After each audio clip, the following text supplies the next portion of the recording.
Captain America का MCU में वापस आना मार्वल का सबसे वर्स्ट डिसीजन है। ये मेरा नहीं, कुछ गिने चुने मार्वल फैंस का ऐसा कहना है और उनके हिसाब से कैप्टन अमेरिका को एवेंजर्स एंड गेम में एक बहुत ही अच्छा कंक्लूजन मिल गया था और किसी फैंस को उसी रोल में वापस लाना एक तरीके का डिसरिस्पेक्ट हो गया कैप्टन अमेरिका के लिए और साथ ही साथ अपने न्यू कैप्टन अमेरिका फैल्कन के लिए भी। लेकिन क्या यह सच है? क्योंकि ऐसा पहली बार नहीं है कि मार्वल किसी कैरेक्टर का कमबैक करा रहा हो। हमने इससे भी पहले बहुत सारी मूवी या सीरीज में बहुत सारे बड़े बड़े कैरेक्टर्स का कमबैक देखा है और स्पेशली एवेंजर्स एंड गेम के बाद, जिसमें से कुछ तो बहुत ही बढ़िया रहे और कुछ जिसके बारे में बात ना ही करे तो अच्छा है। तो सच क्या है? तो सबसे बड़ा सवाल आता है कि क्या कैप्टन अमेरिका को एवेंजर्स एंड गेम में एक कंक्लूजन मिला था, जिसका अगर स्ट्रेट फॉरवर्ड ऊपर से आंसर देखा जाए तो वो है हाँ। Whereas मैंने ये भी बोला है कि इसका सिंपल आंसर नहीं है, क्योंकि कुछ पॉइंट ऐसे भी थे जो हमें नहीं पता था, जैसे कि कैप्टन अमेरिका का एवेंजर्स एंड गेम के बाद हुआ क्या। क्योंकि अगर आपने देखा कि एंड गेम में कैप्टन अपना बुढ़ा हो चुका था,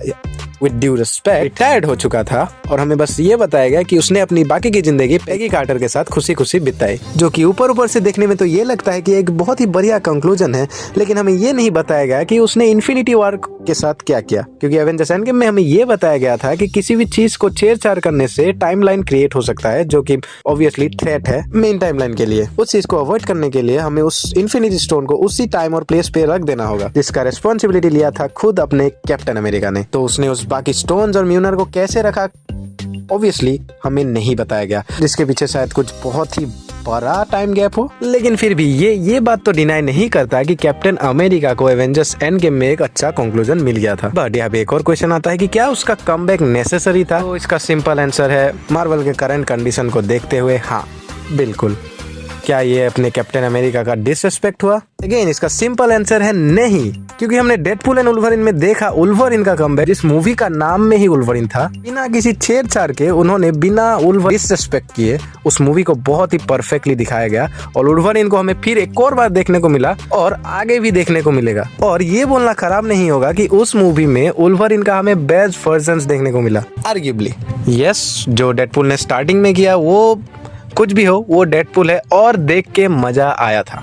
और अगर बात की जाए करंट प्लान्स की, तो मार्वल स्टीव रॉजर्स के साथ बहुत ही बड़ा कुछ प्लान कर रहा है। रिपोर्ट्स की माने तो कैप्टन अमेरिका ना ही कमबैक दे रहा है, बल्कि one of the main roles play करेंगे एवेंजर्स डूम्सडे में। तो हाँ, डिसरिस्पेक्ट का तो सवाल ही नहीं उठता। और हाँ, सबसे importantly, do we care about it?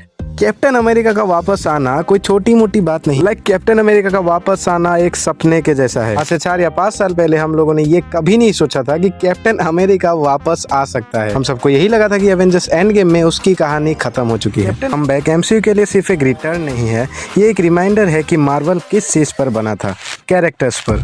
Steve Rogers कभी सबसे पावरफुल एवेंजर नहीं था, उसकी पावर्स वैल्यू में नहीं प्रिंसिपल्स में थी। जब चॉइसेस डिफिकल्ट होती थी वो कैरेक्टर क्लियरिटी लाता था। एंड गेम के बाद एमसीयू आगे बढ़ता रहा, लेकिन एक चीज मिसिंग थी, एक क्लियर मॉरल एंकर, जिसमें कुछ गिने चुने लोगों का कहना है कि उसका कमबैक उसकी एंडिंग को वीक करेगा। और ये आर्ग्यूमेंट कुछ हद तक सिर्फ राइटिंग के पर्सपेक्टिव से सही है, फैंस के पर्सपेक्टिव से नहीं। जहाँ कुछ कैरेक्टर सिर्फ स्टोरी बेस्ड नहीं होते, वो आइडेंटिटी पर जाने जाते हैं। कैप्टन अमेरिका उन्हीं में से एक है और इस कमबैक को सेलिब्रेट करने का मतलब इसके पास्ट को इरेज करना नहीं है। इसका मतलब है कि उस कैरेक्टर को वापस लाना जो एमसीयू को डायरेक्शन देता है। फैंस एक्सप्लेनेशन नहीं मांग रही, फैंस प्रेजेंस मांग रही है। और जब कैप्टन अमेरिका दोबारा स्क्रीन पर होगा तो रिएक्शन मार्वलस होगा।